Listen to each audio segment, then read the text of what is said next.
Welcome to another East Brunswick television sports presentation. Tonight it's high school basketball, where the Bears of East Brunswick take on the Panthers of Perth Amboy in a GMC tournament game. Hello everyone, I'm Dave Nieskens, along with Katie Motusesky here to bring you all the action.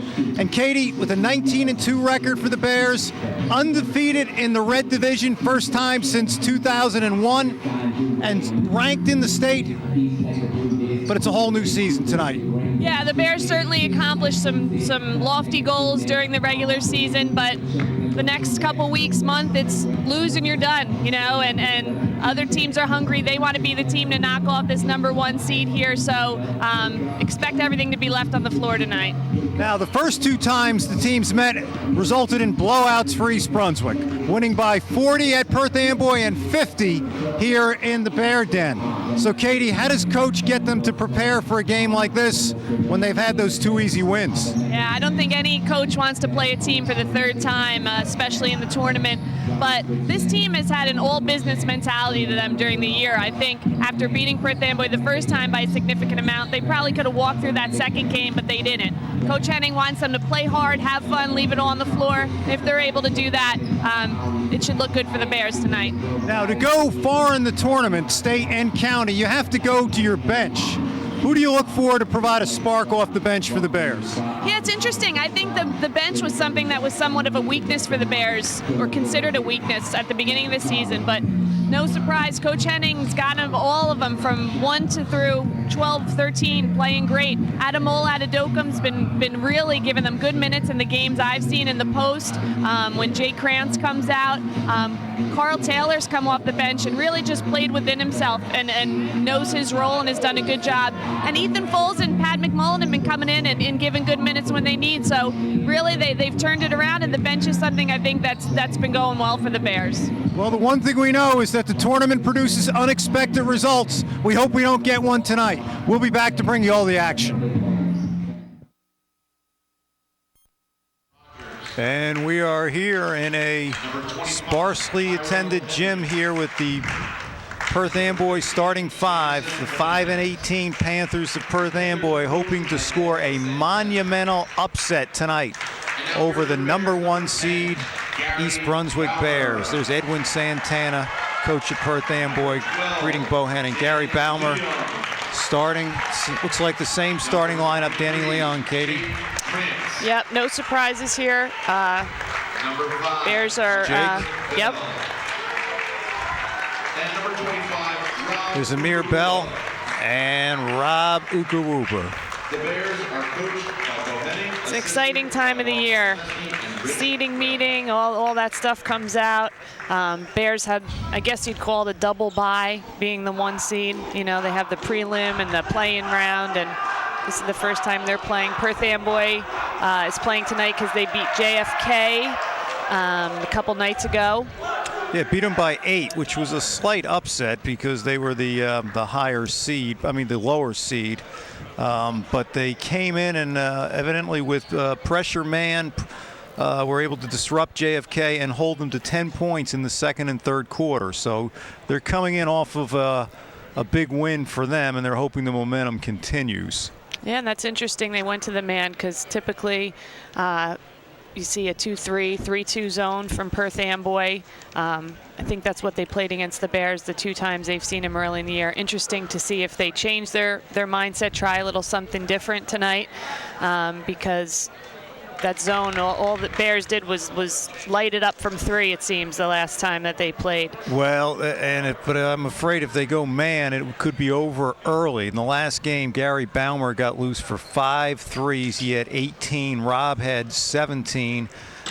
Ethan Foles had 10, and the starters were on the bench in the third quarter. So yeah, it looks like they might have to do something different. Maybe it's not the D, but we'll see if they have anything up their sleeve here.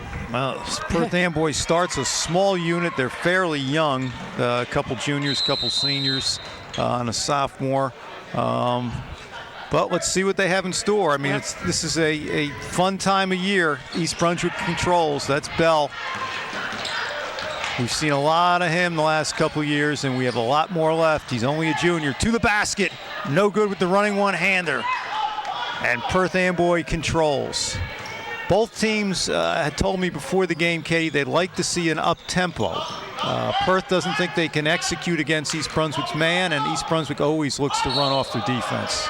Good job by Amir Bell right there being in the passing lane. I think the kid on Perth thought he could reverse it, and all of a sudden Amir was there and he walked. All right, no score here at the 7:30 mark. Bell controls. Looks like a high screen here from Ukuwuba. Doesn't want it, reverses to Krantz, looking in, the high-low look. Ukuwuba to the basket, elevates, he's got it. How do you stop it, Katie? Hard to stop was what I was just going to say. It's going to be very hard. He got it very deep. He made a quick move. Hard to double when you're in the middle of the floor like that. And how about the strength? Does that have a factor too? When you can get a low position, elevate, shoot, and be stronger than your opponent? Oof. And here he is on the dribble drive here. That was 25, Cairo Henry. And this is Marquise Izarara controlling right here for Perth Amboy. Kick out Izarara, blocked by Bell. Krantz contains Lung to Bell. To the basket, to Krantz, can't finish, and he's fouled. That's a good example of East Brunswick pushing the tempo, getting up the floor real quick. Jake trailing the play there. Nice job being there for the putback attempt. Well, Jake has had a stellar year, averaging 8.6, over 4 a game, rebounds, and 31 blocks. Yeah, and he probably had one of his best games from what I hear against Roselle Catholic the other day. They were very long and big, and I know the coaches were very impressed with the effort he gave going, up against guys who were taller and maybe even a little stronger than him. Hits them both. East Brunswick with a 4-0 lead. This is not the way Edwin Santana, Perth Amboy, wanted to start the game. He was hoping to hit a few shots to get things on a roll. Yeah, that's it. I think for Perth Amboy to be in this game, they were going to have to get off to a good start. That was Danny Leung with the tie-up. Danny, one of the best defensive players in the county. Perth Amboy retains. Yeah, Irizarry's going to have a tough night with Danny in his face all night. Little double there by East Brunswick. Yeah, we don't see that. No. It looks like they're trying to create tempo here. Yep. With defense, force Perth to shoot a little bit quicker than they want to. There's the kick in right there to Rogers. He's their leading scorer and rebound. Nothing there. No, good feat by Jake. And Leung, who had 10 rebounds against Roselle Catholic. Back to Ukuwuba. Dribble drive at the left to the basket. And he's got it. They don't have a matchup for him. Where was the left-hand scoop on that? Yeah. I don't know. He went back to the right hand. I'm disappointed. Rob Ukuwuba averaging 15.7, over 1,100 for the career. A lot more basketball for him. Great steal here. Kick ahead to Baumer, back to Ukuwuba, and he's fouled. Could have been a highlight there if he pushed it down. Yep. Bears probably excited to be on the court. They haven't played since Sunday, so probably excited to get out there. They're playing with a lot of energy tonight. Well, it's important for them to get better each game, even if this is not a competitive game. Is that right, Katie? Yeah, absolutely. And I think Coach Henning is so great at that. It doesn't matter who they're playing, or he expects each possession, if you're on the floor, the same focus, the same intensity, doing things the right way, because eventually you're going to be in a game where every possession matters, and it really translates. That's Nate Melendez in the game. He's also one of the rebounding leaders for Perth. Ukuwuba hits both, extends the lead now to 8-0. Yeah, an already small Perth Amboy team loses their tallest guy. That can't be good with 2 fouls. Leung with the steal, and it's 10-0. It is turning into an early rout at the 5:17 mark. The run and jump there, Katie, has disrupted Perth Amboy. Yeah, great start for the Bears. All business as usual. Let's hear what Coach has to say. Let's go into the huddle. I think his original game plan was to be as patient as possible, wait for you to break down defensively, maybe get a back door or two. That's why we're going to run some 32, force some action. But 32 don't work with 4 guys. It's got to be all 5. Don't let them throw it to the high post in 32, right? There we can't double. Invite it to the wings, follow it, and everybody use your vision and your awareness of what's going on, okay? Look to kick that ball ahead, okay? Come on, kick it ahead. Come on, business-like, business-like, right? There you go, right? Business-like. That's kind of what we talked about in the pregame. I think exactly what you said before. Coach Henning wanting to create tempo here. That's why they're going to that double, and it's certainly worked thus far. Interesting that he was worried that Perth wanted to use clock on each possession. And talking to Edwin Santana before the game, he did not think they'd be able to do it for that reason. Right. Here's Bell to the basket, and it counts. Amir Bell. That's a pretty athletic move. And look at Amir going right to his teammate and giving him a high five, you know, for his defensive effort there. Well, he got there in very few dribbles, Yeah. very efficient and strong to the basket. It helps, I guess, when you can elevate above the rim, Katie. I wouldn't know about that, but Amir Bell does. Hits. The lead is now 13-0. And Coach Santana is bringing Rogers back in the game. Yeah, I think, He wants to go bigger here. And with the 2 fouls, I think it's just not much to lose at this point mentality. You need him in the game before it really gets. Now let's see if they run and jump again. Penetration there by Carlos Morales. First time we've seen him. Keeps his dribble here. Hounded by Bell. Great D. Great D. Here's Leung on Marquise. Good behind the back dribble. Pull up shot. Ooh, tough one right there. Krantz with the rebound. All the way to the basket. You don't often see that. No. The 5-man rebounding and leading the break. Yeah. Jake Krantz, kick ahead right here. Back to Morales. Perth is definitely playing a helter-skelter right now. Oh, great play by Bell to Ukawuba. Inside out dribble to the basket. Score it. 15-0.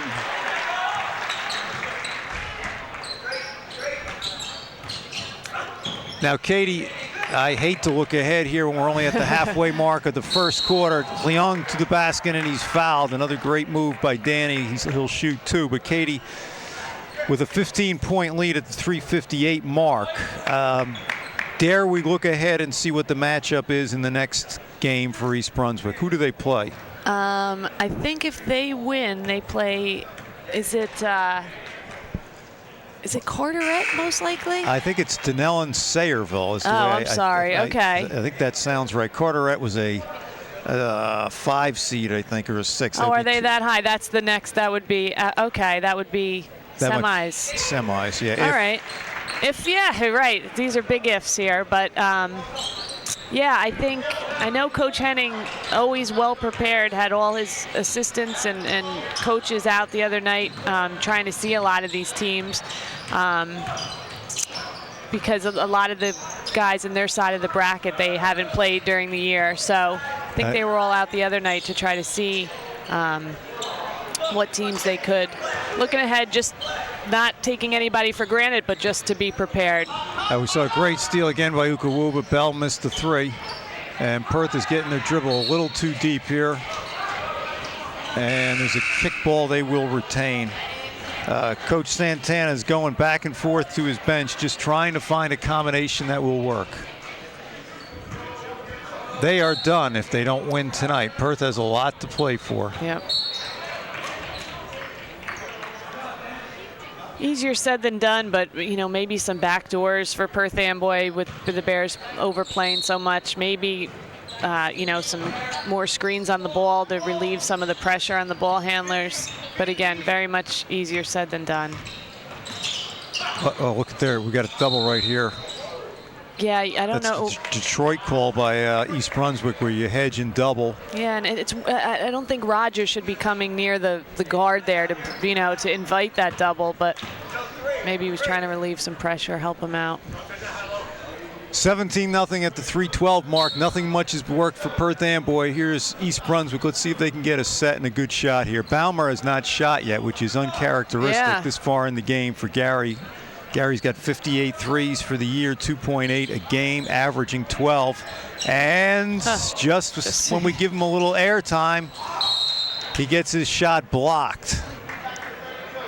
So in that 32 defense, They've had a lot in transition, so they haven't set up too much in the half court. So no, they haven't, which is why I want to see what they're going to run here. There's Bell back out to Leon. 2-3 zone here for Perth Amboy. Bears are patient. Back to Bell, wide open three. He's got it. Amir Bell averaging 7.6 with 5.8 assists. It is 20-0. Perth Amboy does not know what to do at the 2:34 mark, but they're going to talk it over. Let's go into Coach Henning.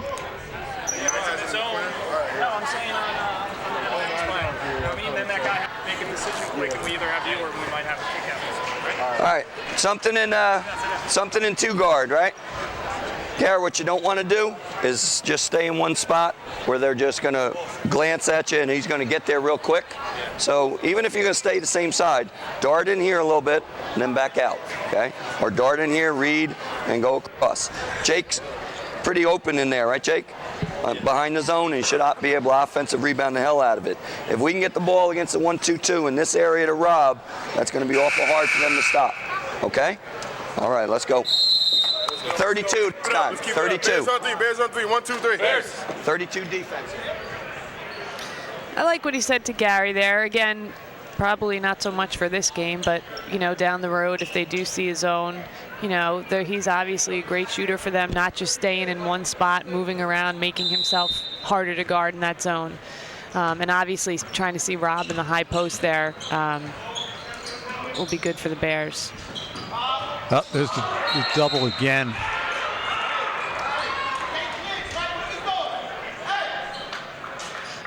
Perth Amboy will inbound here on the side. There's Marquise here with the dribble. Boy, all the drives are going sideways, Patty. Nothing north-south. Thinking the same thing. There's a tip. Kick out to Bell. To the basket in the left hand. Missed it, but I think, finished. yeah, I think the right decision, though. I don't think the defender ever committed to him. And Perth Amboy is on the board at the 2-minute mark. Nate Melendez with the finish. Here's Baumer for three. He's got it. What a great job reversing sides of the floor there to see Gary.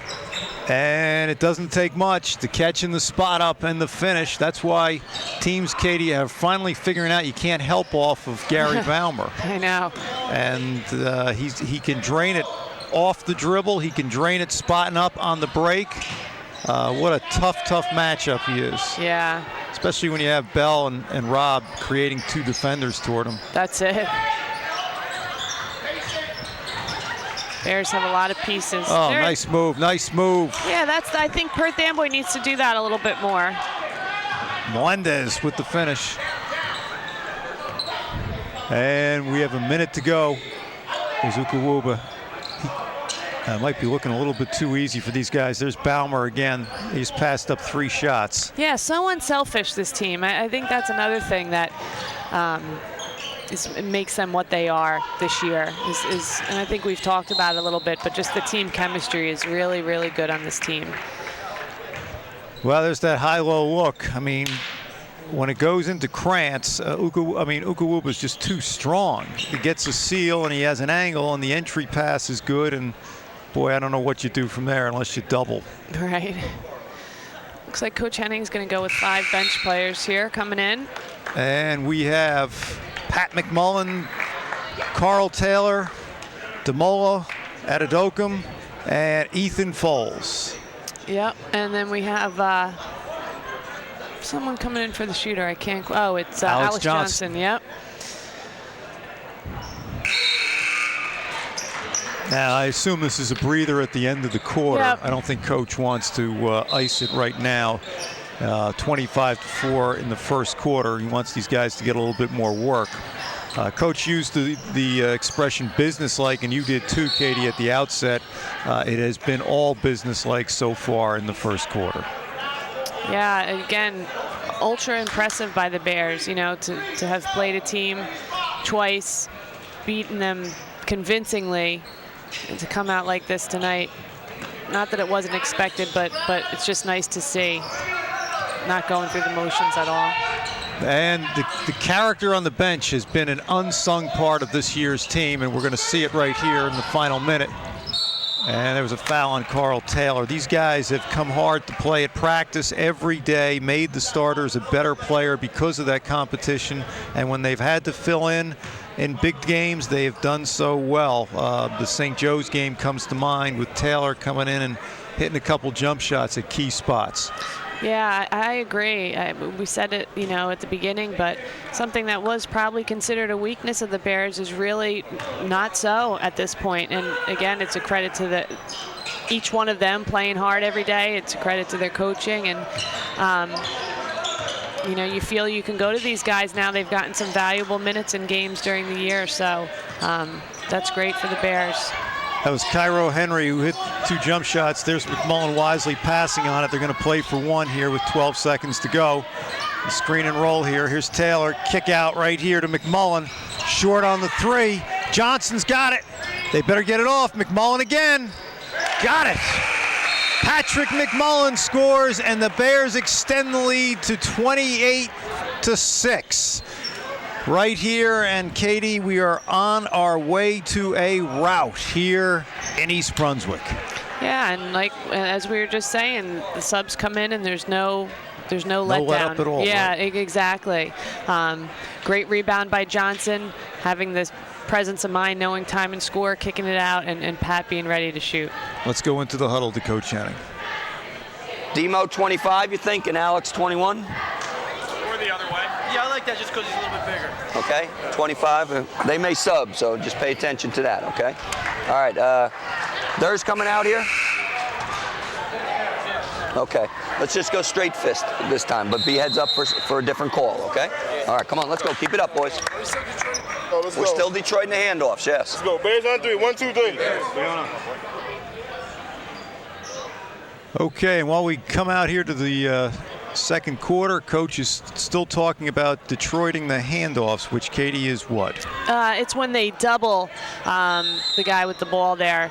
And that's what they've been doing, and it's worked really well. I'd get away from that a little bit if I was Perth Amboy, but they've been staying in that same set where they're handing off similar to the Bears spread, but or they need to go a little bit backdoor more on that, and they're really taking advantage at the top of the key, where again you're saying they're dribbling side to side, and it seems like they're dribbling far away from the basket, and the Bears are getting a good double on them, and it hasn't been a good recipe here so far. Well, Coach Santana was worried about their half-court execution. They have not been able to have any of it, and it's all been because of East Brunswick's defense, and they're not letting up at all here with their second unit. All right. It's McMullen hounding Marquise. Good rebound by Melendez, puts it back up and in. He is their second leading rebounder, has 4 here tonight. Yeah, Alex has got to do a little bit better job there, pushing him out first before going for the rebound. Now, Alex Johnson is playing the position that you would normally see Rob Ukawuba play, and he's going, I was about to say to the basket, like Rob, lost the handle. Perth Amboy will inbound. In the last game that they played, Alex Johnson was injured, so this is his chance now to see if he can get some quality minutes. There's a Demola guarding on the block.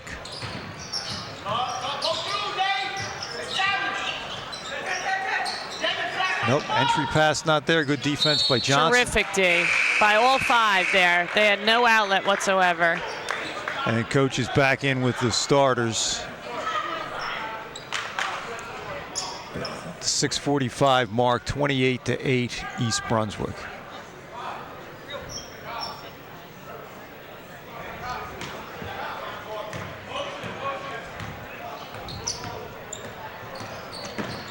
Here's Amir Bell to the young.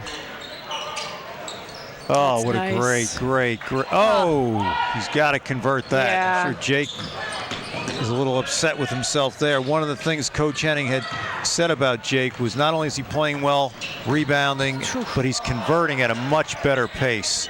There's Leung to the basket, draws the foul. Upset with himself for not making the shot and creating the 3-point play. But maybe it was because he was only elevating 40 inches off the ground on that one, Katie. I saw a great picture of him the other day, I think online against Roselle Catholic, and he was going up for a rebound. I couldn't believe how high he was off the floor in that picture. Well, Roselle Catholic is ranked in the state as well. Danny had 10 rebounds against them, and you can't have a number like that without toughness and effort. Right. Hits the first.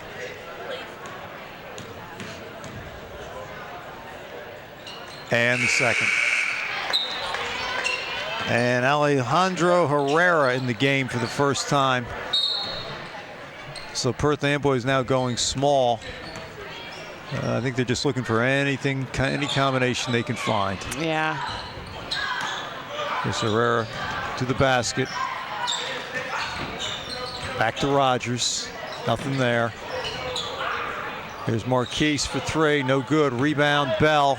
Left-handed across to Leung, Very to nice. Ukawuba, and the finish. He made it look easy, Katie, and it's not when you're running that fast. No, exactly. This team just has a really good feel for one another. We saw it in that pass, I think, from Rob to Jake earlier. There's a bump there by Amir. And then that pass, they just really know each other the way that you would want a team to, you know, at this point in the year. Well, I'd love everyone to just be able to come to one of their practices and watch Coach Henning work them and watch them play and work at an up-tempo level. I mean, it would be a basketball clinic just to observe these guys playing every day against each other in practice. Yeah, I thought that was a good point you made, too, before about the subs having to play these guys every day. And that's a big job. When you have a team that's this good, it's hard every day in practice, you know, to find competition to play against these guys, but they do it and they work hard. It's a good look. Oh, it's getting sloppy Yeah. here. It is getting sloppy. If Coach Henning's going to use one, maybe now is the time when they get the ball, because I don't think he likes the last couple possessions. No. We'll see what happens here. Great hustle Yep. by Bell, tying it up, jump ball. East Brunswick retains. Nice sportsmanship there. And in the game for Perth Amboy is Jamison Hernandez, first time we have seen him. You know, so to the Perth Amboys' credit, they don't seem to be hanging their heads or you know, they're diving on the floor there too. So, again, I mean, obviously it's a tournament, you know, and you lose and you're done, but it's nice to see this Perth Amboy team still playing hard, even though it's not going very well for them. It is not. There's Ukawuba. Oh, what a great play on the bad. It's funny. Yeah, Amir upset with himself. I Yeah. think he wanted to get it so that Rob could throw that down, I think. Well, Rob had the right angle. He wasn't going sideways on that time to elevate. There's Leung to the basket and the finish. It's looking easy. I guess Coach didn't need that timeout, but Edwin Santana, Perth Amboy does. 36-8 at the 4:17 mark.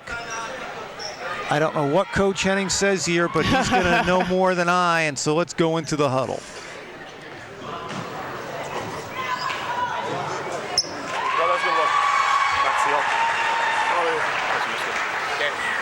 All right, hey, remember, they're at their best when they're doing instinctual things like getting into the middle and breaking down your defense. We talked about in practice, you can't give a lane by keeping it out of the middle. You got to be squared up. Just in the back of my mind, my hard slide is the one to the middle, okay? He should run you over that way instead of giving an angle to the rim, all right? Playing great D. Keep it up. Come on, keep it up. Keep it up. Let's keep it up. Bears on three. 1, 2, 3. Now, Katie, if we go back to East Brunswick's tournament history, last year the Bears lost in the semis to North Brunswick. Had not been to the semis in over 10 years, so it was a tough loss for them. 2011, they lose at the buzzer to McCarrick in the quarterfinals. And then the loss in 2010 in the quarters to Spotswood, which still stings for a lot of these guys that were on the team that year. So East Brunswick will not be satisfied this year without a county championship. Whether they get it or not, I mean, that could depend on which way the ball falls. But this team has high goals. Yeah, and this team just has, you know, a little something different about them. I think last year's team, all year long, they were searching for that big win, that signature win, you know, and they didn't really get it, although they had a good year, a good record. They never really could get over the hump. in their games against Joe's in that North Brunswick game. But already this year, East Brunswick's proven that, they're really going to be somebody to be contended with, and obviously being the 1 seed, you hope it's a little bit different, and I just have a feeling that it's a little bit different this year. Well, Perth won the zone there. Looked like it might have been a 1-3-1, and it wasn't too hard to dissect. Krantz with the easy basket. I think these guys with last year under their belt is big. I think Coach Henning scheduling the tough games this year with St. Anthony's and Roselle Catholic, I think, are going to be good for them. How some losses can be good losses for the team. So they've played in big games already this year and hung with these guys. So I think Rob and Jake being seniors, Amir having, and Danny and everyone, Gary having a year under their belt. I think we're going to see a little bit of difference in them this year in the counties and states. Well, they had the 2 tough losses to St. Anthony's and Roselle Catholic. Certainly nothing to be hang your head about. They certainly would have liked to have won both, but those were the best you can find in the state. This is a 1-3. No, what is it? 1-2-2. I think so. Yeah, and then it flattens out a little bit, I think, into like a 3-2. But that top guy starts pretty high. Right. There's Ukawuba back out there, and he too unselfish, looking for Baumer. Thinks better of it, and we have a 3-second call. This time on Ukawuba.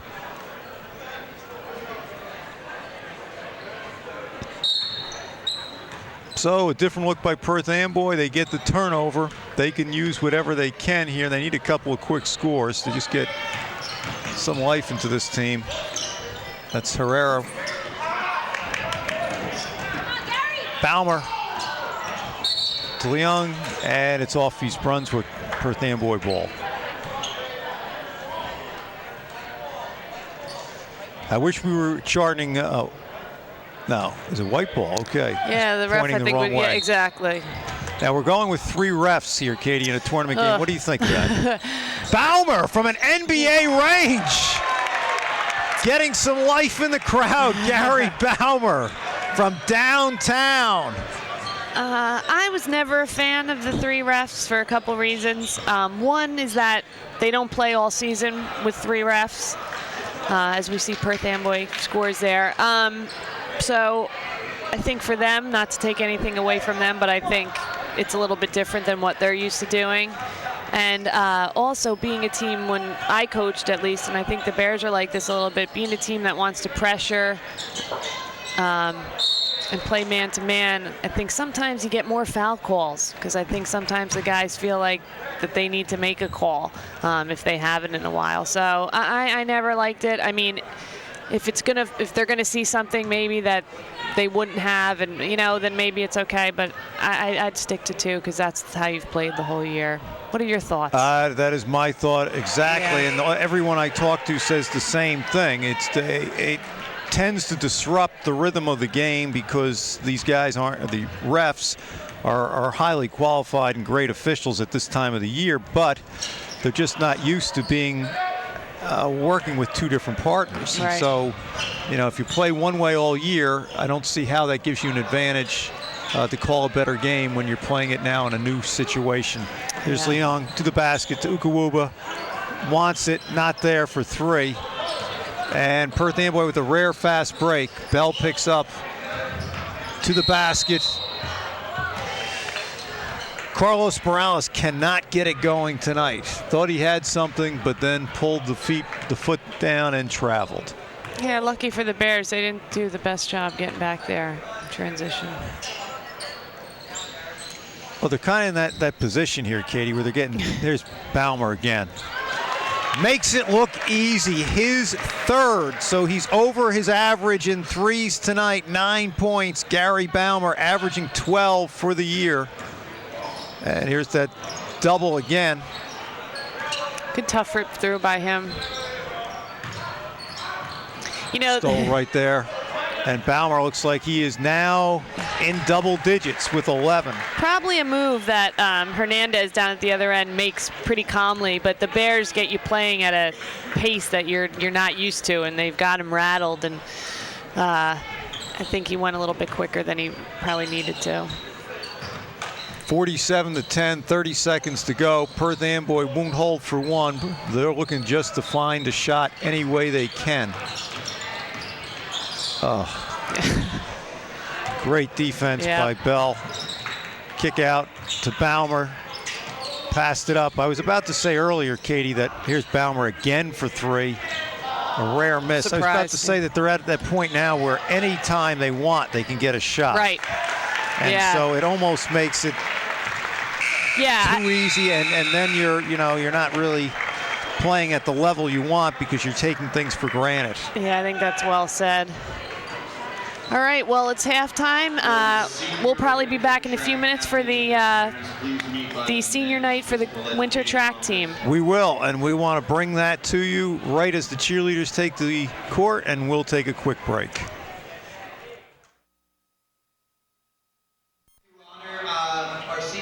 And tonight we will honor our senior girls winter track team members and their parents for their commitment and dedication to the track program. They have provided us with many enjoyable memories over the years. They will surely be missed, and we wish them much success in their future endeavors. And we hear Coach Talbot talking to the crowd right now. And there's Mr. Vanella, the principal of East Brunswick High School, with Mr. Knoppenberger. Julia Westcott is one of our captains, who's accompanied by her father, Charles Westcott. She has been a phenomenal addition to the team. Julia Westcott and her father, Charles Westcott. Great winter season. Another co-captain, Sarah Acevedo, who is with her father and mother, Leslie Acevedo and Eric Acevedo, who's been a very dominant distance runner throughout her time in East Brunswick. Sarah Acevedo, escorted by Eric and Leslie Acevedo. Natasha Antone Quo, with her mother, Gracia Antone. Natasha placed in the county in the 55 and almost placed in the 400. Natasha Natomi We Quo, also have one of our best throwers on the escorted team, by her mother, Gracita. Olivia Clem, accompanied by her mother, June Clem, and her father, Frank Clem. Olivia Clem, escorted by parents Frank and June. So let's have another great round of applause for our phenomenal seniors and their parents. And they will be very missed next year, and they had a great season. And a great season, Mr. Talbot said, for the winter track team, Katie, and it's not a surprise. The track program here is phenomenal every year. Yeah, and winter track is tough, you know. They're out there in the elements. Recognize one of our varsity cheerleaders. And we're... Jacqueline Giancola is being recognized by the Braden Carr Foundation. And they're also... Our GMC Skyland basketball matchup. Jackie won the 50-50 and very generously donated the entire thing back to the Braden Carr Foundation, which supports cancer research. So again, let's give it up for Jackie Giancola. Jackie Giancola, sophomore cheerleader, being recognized. She won the 50-50 last month, and she's running to give the plaque to her mother. Up in the stands, and she gets a hug, and she's being recognized just for a gesture of altruism where she gave her winnings back to the foundation for charity, and it was a great gesture by Jackie. Yeah, great kids. You know, obviously on the cheerleading team, on that winter track team. Nice night. That's very nice. All right, so I guess we'll be back. We'll see what Coach Henning's going to talk about there. Should be interesting. Halftime speech up 49-10. We'll be back in a few minutes to see what this Bear team looks like coming out in the third quarter.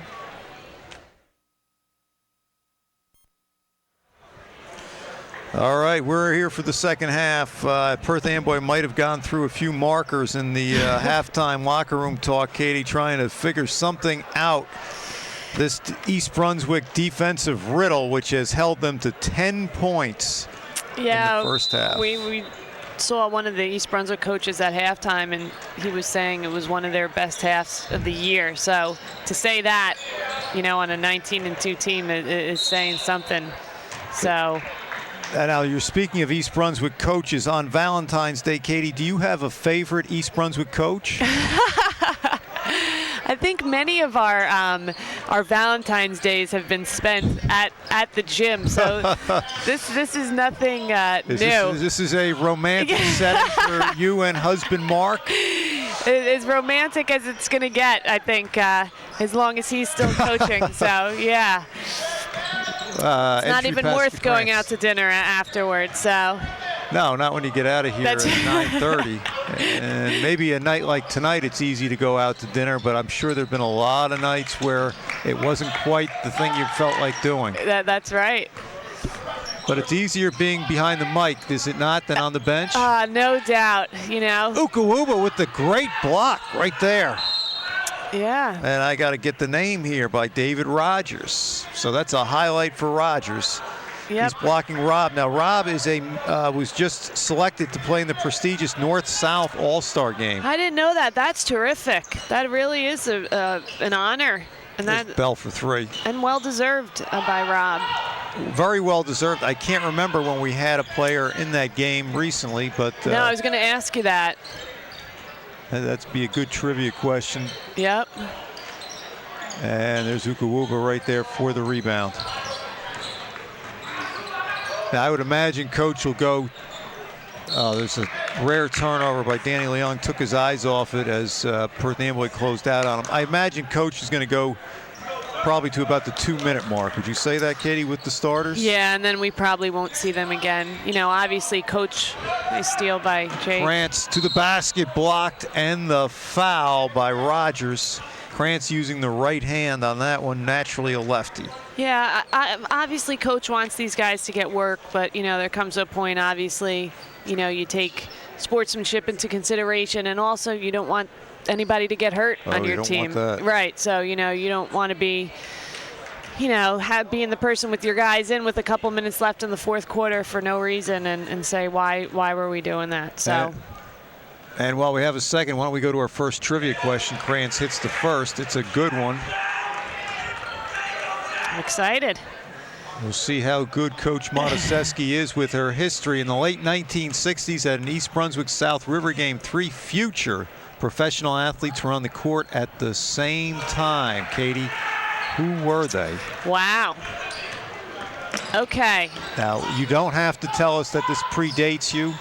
No one is going to think that you were around then.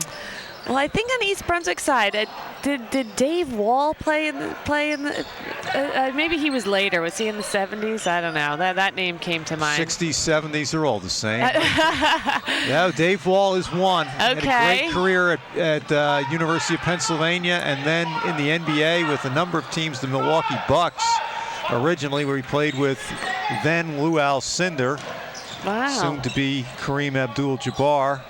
So you got one. My other guess is I just happen to know that. There's Bell to the basket, going hard and fouled. Was the question professional sports? Professional sports. So I'm thinking, Theismann. I know Joe Theismann played at South River. Did he play at South River? I think he did. So I'm guessing maybe he played basketball first season. I don't know. For yes, fun. Then known as Joe Theismann. Quarterback, basketball player, baseball player, all-around athlete. Starting quarterback at Notre Dame. Win the Cotton Bowl in '71 in a big upset, and then a great career with the Redskins. So you got 2. And I have no idea. I have no idea who the third one is. Dallas Cowboys help you? Okay.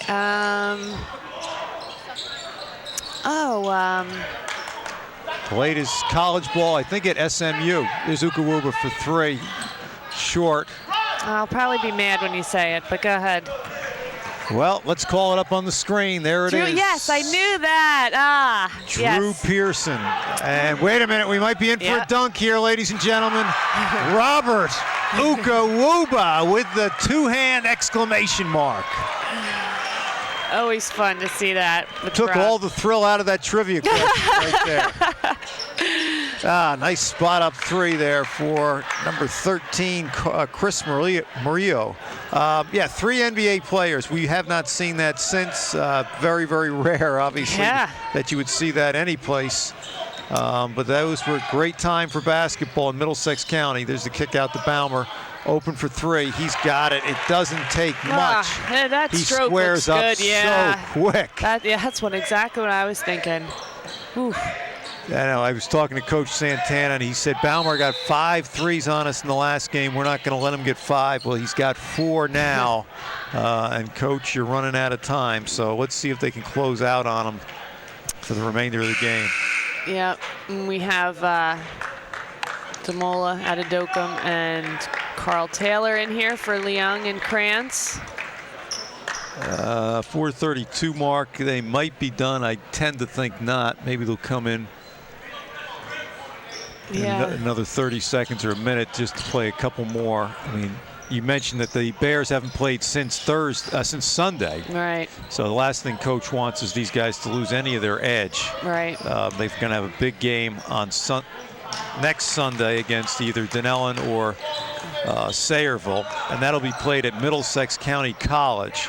Yeah, I think they have the latest game, right? 5:30, I think it is. I think you're right. Yeah. There's 4 games that day. All of them are good. It's probably the most exciting day for Middlesex County basketball. It's Ukawuba with the foul going to the basket because you get 4 games, all quality competition, and it's a whole day of basketball. And it's played on a pro-sized court. Yeah, Super Sunday, very exciting for, I think, everybody involved, coaches, players, fans. It really is a great atmosphere over there. Let's see if Rob can bend his knees here and get this one. It was a little short on the first, and he's got the second. Now, I mentioned a full-size court. The court that we're playing on tonight is a high school 84-foot length court. Middlesex, it is 94 feet. Now, did you find that made a difference when you were playing and coaching? I think one thing at Middlesex that makes a difference is that rubberized floor. Yes. I think, and I think the other thing that makes a difference with Middlesex is that one side is pretty open. I know they have the curtain on the one side, but then that other side, the wall's further away than you're used to, I think, in a high school gym. And I think for shooters sometimes it wasn't the best place to shoot. So Maybe getting the depth of the basket? Yeah, exactly. And then, but I think the bigger floor could be good depending on what kind of team you have, or bad. You know, I think the Bears, who like to get out and run in the open floor, I think that's probably good for them. But, you know, we'll see. Now, does it make you have to use your bench more? A nice seal there by 21, which is Nate Melendez. Yeah. But I'm sorry. Yeah, I think sometimes what makes you need to use your bench more is obviously the bigger court, but I think also sometimes the atmosphere and the excitement of the game is sometimes maybe to start you get a little winded. And Coach subbing those other 3 starters out. I think that's it for the starters here. Yeah. 61-20 at the 3-minute mark. If you can't close a game out with a 41-point lead, Katie, then you're in a little trouble. That's right. So we have Alex Johnson, Pat McMullen, Damola, Ethan Foles, and Carl Taylor. And before you know it, the States will be starting. Nice move. Seal and a finish by Johnson. The States will be starting on the 25th, and that will be a home game at 7 o'clock right here in East Brunswick. So mark your calendars. There will be a home game on the 25th, 7th, and I guess the 1st. If they keep winning, right. If they keep winning, and we assume that, you know, they will. Perth Amboy now extending the pressure, trying to do anything to see if they can generate some momentum here. The Bears are the 1 seed in their section 2, which I know for the States, which I know was one of their goals during the year. Right. So they get all these home games, which is terrific. Right, that's right. They always play better at home. There's Foles to the basket. Kick out from McMullen. Wide open 3. Not there. Yeah, the home court advantage always is something that you work to play for. Very rare that East Brunswick has gotten a 1 in the county, 1 in the state. Who's got the 2 in the state? In their section, I think, I was looking at this the other day. I think it's Hillsborough. Okay, always a tough matchup there. Yep. I guess at that point, though, if it was the sectional finals, do they play, is it a neutral, or did they get rid of that? They might have got rid of the neutral sectional final last year. I don't know why I'm thinking that. Well, in the county, it's East Brunswick 1, St. Joe's 2. It is right, North Brunswick 3, and I think Woodbridge 4. So yeah, for the counties. I was thinking for the states. Right, no, I know. But yeah, Yes. yeah. But I think the semis for the counties are in are at South Brunswick. So if South Brunswick was to be able to get to the semis, which would obviously be a nice thing for them. Right, they'd have an advantage. Yeah. There's a dish off to Demola, can't get it. Last time these teams played, there's Johnson with the nice jump hook. Learned that from his brother Kevin, who's a star player here a few years ago before he went on to Harvard, where rumor has it he tutored Jeremy Lin. But that might just be a rumor. Alex, as I mentioned, was injured in the last game, but the other bench players, Ethan Foles had 10 last time they played Perth Amboy. Demola had 8. So the Pat McMullen had 3, all from the foul line. So the guys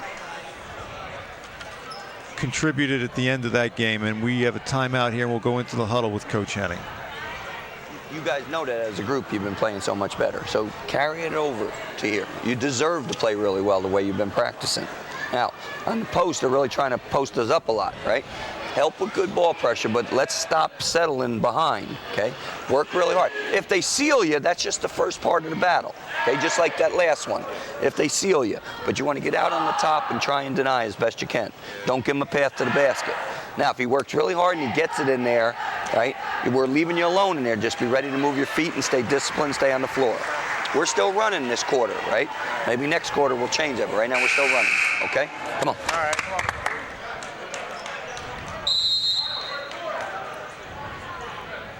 All right, Katie, Coach talked about rewarding these bench players here with the minutes, and they deserve it, and he wants to see a high level from them even with a 44-point lead. Yeah, I think, you know, he obviously recognizes what we see as well, is that these guys are playing good basketball, and they've come in and given good minutes, and he knows that he's going to need them down the road. And I think just trying to give them a little bit of confidence, saying, you know, you deserve to be here. You've worked hard every day in practice, and just show it. You know, don't play nervous. Do what you've been doing every day, day in and day out. Well, there's Carl Taylor with the hounding defensive pressure. He got the 5-second call. Carl averaging 3.4 points per game. Demola in the post here is averaging 3.2 points per game. So these guys have contributed, and today they get to contribute on television. Yeah. It's the high screen by Demola. Pick and roll thought better of by McMullen, over to Foles. And I'm just so impressed with the East Brunswick subs in the games that I've seen, at least. They just really seem to know their roles. And there's the basket by Taylor, but the foul is on Demola. Score the basket, and let's just check the call here. Officials are conferring.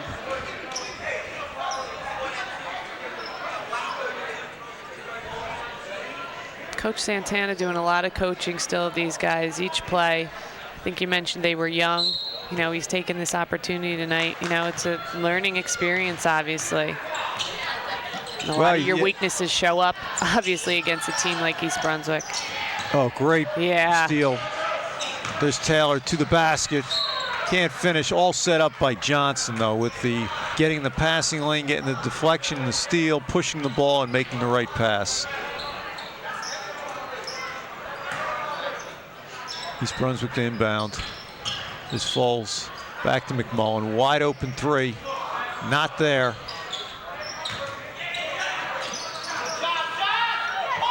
And Perth Amboy on a rare break here. Stolen by McMullen to the basket.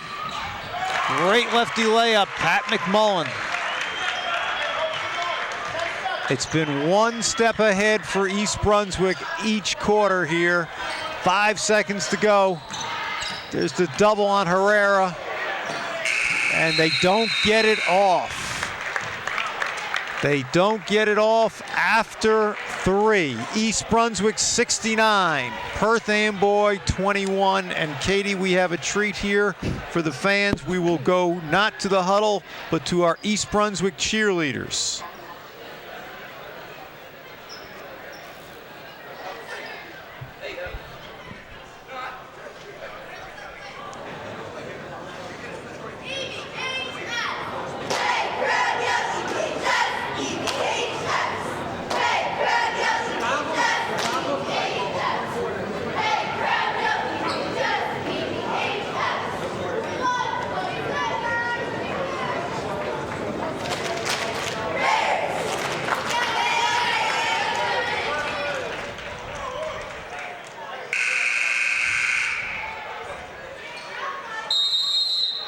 nice job there by the Bears cheerleaders.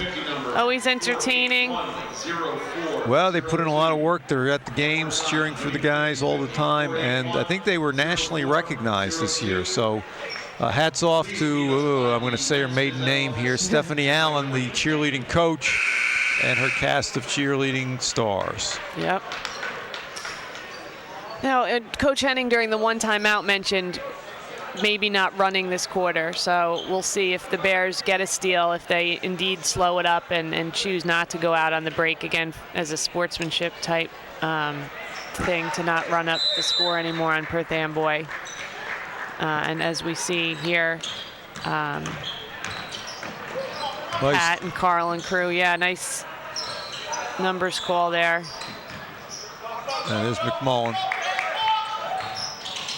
And they might be looking to use some clock. It looks like they are. Foles passes up a shot to the basket. Doesn't get it. And they're on the break now. That looks like he got away with a walk. Yeah. And while let me give me a name here.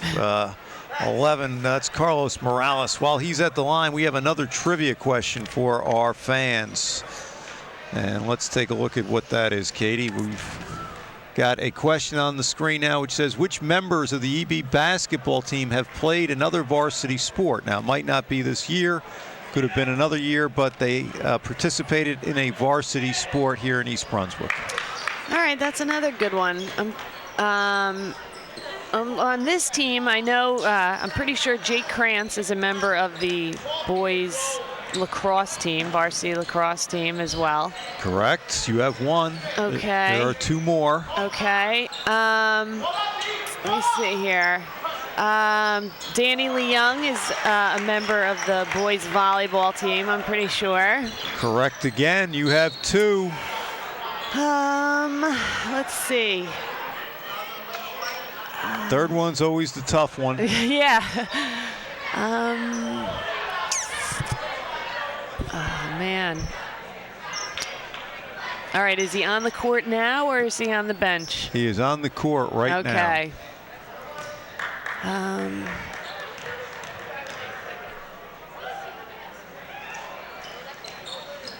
Oh, does Demola play football?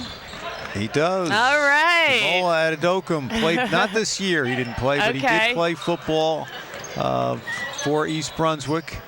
I think he was an offensive lineman. So there's Taylor from way downtown, not the shot he'd normally take. No. And there's Demola highlighting himself here. Very unselfish there by Pat and Ethan. There's a miss. Johnson back up again, blocked by Rogers, and he's tied up.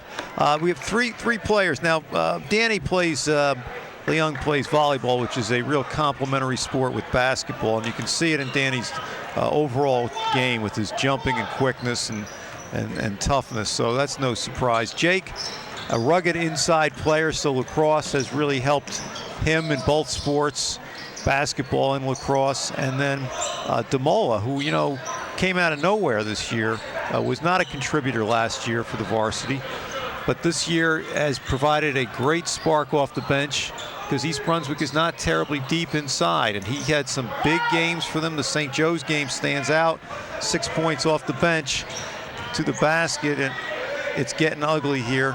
Yeah. But not always easy to be a two-sport player these days. No. So I think kudos to those guys for being able to play both, being able to contribute, in both. Because, whether it's AAU or club teams or, whatever it is, I know these kids kind of get pulled in a lot of directions. And sometimes what happens is some kids don't end up being good really at any of the sport, or not good, but don't end up being stars maybe, or really contributors to any of the teams. So that's a good job, because then you got to come home and do schoolwork also. So, kudos to those guys for being able to do that. Well, it's just tough to be, you're in a Group 4 school. There's a lot of competition, and these kids are being pressured to specialize very, very early. The three-sport athlete is more and more a rarity every year. And now it's getting to the point where if you want to be a basketball player, it's tough to be a two-sport athlete. I mean, 20 or 30 years ago, 40 years ago, a basketball player would have been one of the best athletes in the school, and you would have seen them on the baseball field. You would have seen them on the high school track, the football field, but not as common now. Yeah, no doubt. That you were talking about Theismann before, you know, and being all those three-sport performer there. Right. You know, but that would never happen today if you had a player of that caliber, I don't think. And we have Alex Fitzgerald in the game, number 2 for East Brunswick, a sophomore. And Joe Jenko, I think, checked in also. Joe Jenko, a junior, comes from a real basketball family. His brother John played on the 2011 team that went to the quarterfinals of the county tournament, but the best player in the family is Father Tom Jenko, who is a real gym rat and plays all the time with the kids in summer league games and pickup games, and just an all-around good guy and a big asset for the East Brunswick basketball program. Thinking back with the girls program when we had 3-time gold medalist Heather O'Reilly in soccer. She played basketball for us a couple of those years. Right. And I think that's a rarity, you know, to have such an elite athlete playing for the national team choose to play basketball, where obviously potentially injuries could occur or things like that. But, you know, she enjoyed it, and she was a fun kid to coach. Inside move to Demola, jump hook, a little awkward, but he was pulled. He'll go to the line and shoot 2.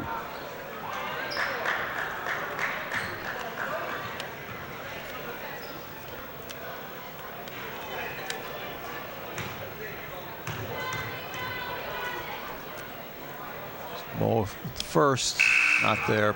Really important for big guys to be able to shoot foul shots. Absolutely. And I think his stroke has looked better to me this year overall in the games I've seen. As I say that. Say it, yeah. Sorry, Demola. He misses 2. The old jump in the air when you're not sure. Well, I always said when you had to be able to make 10 foul shots. A team that made 10, well, this is on the freshman level, but I think it applies probably to the varsity too. A team, if you made 10 foul shots, the chances of you winning went way up, because that meant that you were probably obviously taking more than 10 foul shots. You're getting to the line, which showed that you were being more aggressive than the other team. And, got away with a little walk there by Fitzgerald. And that was always a sign, you know, the more aggressive team usually wins. Yeah, I think that's a good goal or something to think about before the game, absolutely. Well, a lot of guys don't want to get in there and rebound. They don't want to mix it up. Yep. And that's why if you're a player, if you can rebound, if you're willing to rebound, there is always a spot on any team for you in basketball. Oh, great play there. That was a great play. Too bad he couldn't finish. That was Rogers with the behind-the-back dribble and the elevation and the drive, but he missed, but he's going to the line here for 2. Do we have what year is Rogers? I don't have that right here with me, but he is their leading rebounder and leading scorer, so he's 12 points a game. So he has, whatever success they've had has gone through Rogers this year. He hits the first. Johnson back in here for Demola. And for the Perth Amboy kids, this is it. Coach Santana is just congratulating them. This is the end of their season, unless they have a pickup game in the next week, which they probably don't. You know, it's been a long year since, you know, late November for these guys. Yeah. And they haven't had the success they wanted. They'll finish 5-19. That's not going to be a, you know, a highlight in the yearbook or anything, but I'm sure they showed growth and improvement as the year went on. Yeah, absolutely. And again, young, and obviously a lot is exposed tonight, and you know, obviously Coach Santana hopes to work on those things in the off season, and seems somewhat excited about, you know, the potential with some young guys coming in and these guys doing some work in the off season of possibly where they could go in the future. Well, Pat McMullen's a good example. Pat just made the entry pass to Fitzgerald. He was a JV player last year, and I think they went, I don't know if they went to the finals last year in their JV tournament. you know, a junior JV player doesn't always get varsity time, but Pat made himself better through the year, over the summer, workouts and conditioning, and now he's on a state-ranked team where he's one of the key guys off the bench. Yeah, I think that's a really great point. You know, he got in the weight room. He was out doing sprints. He was going to everything that they had, and it's nice to see, you know, that get rewarded. And it doesn't happen overnight. It's an incremental progression where you get better each day as you get stronger and quicker, and your skills improve. And you know, in the end, I think Pat McMullen is pretty happy that he's a member of a 19-2 team, 20-2 team. Yeah. There's that key figure, 20 wins, which all teams like to reach during the year, and a team that was undefeated in the red division. Yeah, and I think, you know, Pat could have gone the other way with it and maybe been upset with the fact that, you know, he wasn't a contributor to the varsity last year and maybe not done the work, but how great for him that he did, and as you said, is now a part of this. Now maybe we're getting ahead of ourselves. They just threw an alley-oop to Patrick McMullen. Something's going on here. The kid must be listening to the press right now. He'll be pushing it down like Ukawuba in the next game.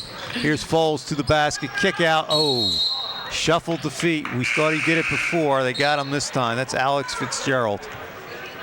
Maybe just a little anxious. And he's going to come out here, and DeMola is going to come in to finish. It's 76-29. We mentioned in the pregame, Katie, that they won. East Brunswick won by 40 in the first game, 50 in the second, and it appears like it might be between the two this time. Yeah, and it really could have been. It really, you know, could have been obviously way more. But again, it's nice to see East Brunswick taking care of business, as Coach Henning, you know, has kind of talked about to these guys. Taking care of business sounds like a T-shirt in the making. Coach talked about an even keel, focused team, and we have seen it here tonight. They weren't flashy. They weren't playing with a lot of emotion. They just came out and defended and just played hard and put this game away early. I think you've seen that in the Bears too, and obviously in victory, but and then in the games that they've been down a little bit too.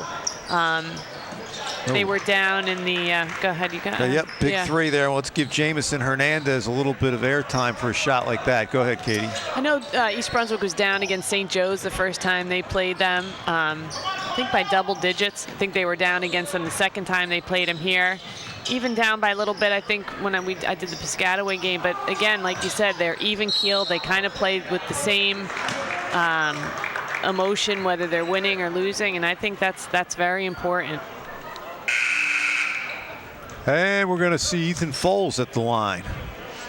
And Ethan, I believe, has the distinction of being one of two lefties on the court for East Brunswick. Katie, who's the other one? I think it's Pat. Is it Pat? It is not Pat. Oh, geez. Rarely do we have two lefties on the court at the same time. Is it Alex? It is not. Oh, geez. Actually, no, I think we have three lefties on the court. So this is definitely a highlight moment here. Come on. There's only five. Is it Joe? players. Is that Joe? Joe Janko. Yeah, okay. And I guess is it Carl? It is Carl Taylor. I have to watch a little bit closer. I'm watching Carl play D, I guess. Well, Carl, you know, goes either way with his ball handling ability. There's a little travel by Foles, move the back foot. But Carl does shoot lefty. Okay. Yeah, that is unusual. And you know, we could put a fourth lefty on the court if we wanted to get Gary Baumer in there. Yeah, right. Yeah, absolutely. So, you know, maybe East Brunswick could make history if they get a fifth lefty and put them all on the court at the same time.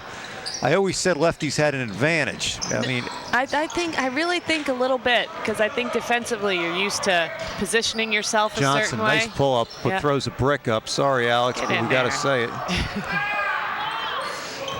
Yeah, I mean, guys are just accustomed to people going right, and you know,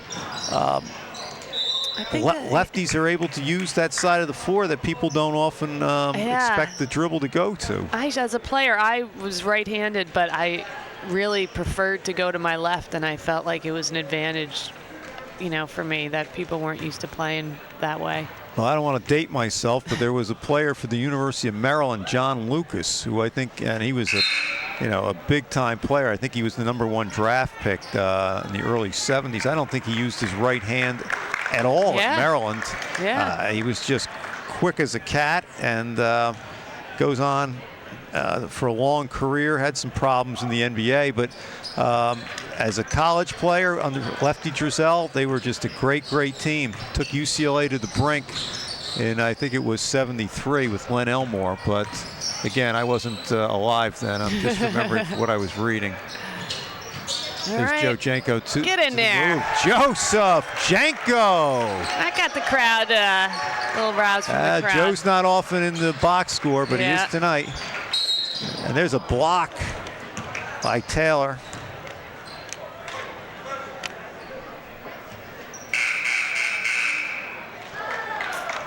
(80-33). Now, in the past, East Brunswick's had a number of games where they've hit 100. Not in recent times, but if you go back, I think the '87 team did it a couple times. You don't want to ever hit 100, right, Katie? Yeah, I think that's, again, for some reason, kind of just sportsmanship-wise, kind of makes the other team feel bad, for lack of a better way of putting it. And, obviously East Brunswick easily could have hit, pretty easily, hit 100 tonight. They had almost 50 at half. You kind of want to put yourself in the other team's shoes once in a while. And myself, having coached some teams who were at probably the wrong end of this a couple times, you know what it feels like, and you don't want to unnecessarily make anybody feel worse than it already is. Well, I think you're right. The poster under the scoreboard reads "Excellence with Honor and Integrity, East Brunswick High School," and that says it all. 80-34. East Brunswick has advanced to the quarterfinals of the GMC tournament, where they will play the winner of Dunellen and Sayreville. They broke a sweat early, but only because they were running up the points so quickly. Katie, final thoughts? Yeah, impressed with the Bears. I think Coach Henning couldn't be happier probably with how these guys started this tournament. Certainly off on the right foot. Well, the greatest challenges await the team Sunday at Middlesex County College, and as they advance into the counties and the states. If you haven't had a chance to come out and see East Brunswick play basketball, it is worth the experience. We wish them well. And for tonight, I'm Dave Nieskens with Katie Motusesky. Thank you for joining us.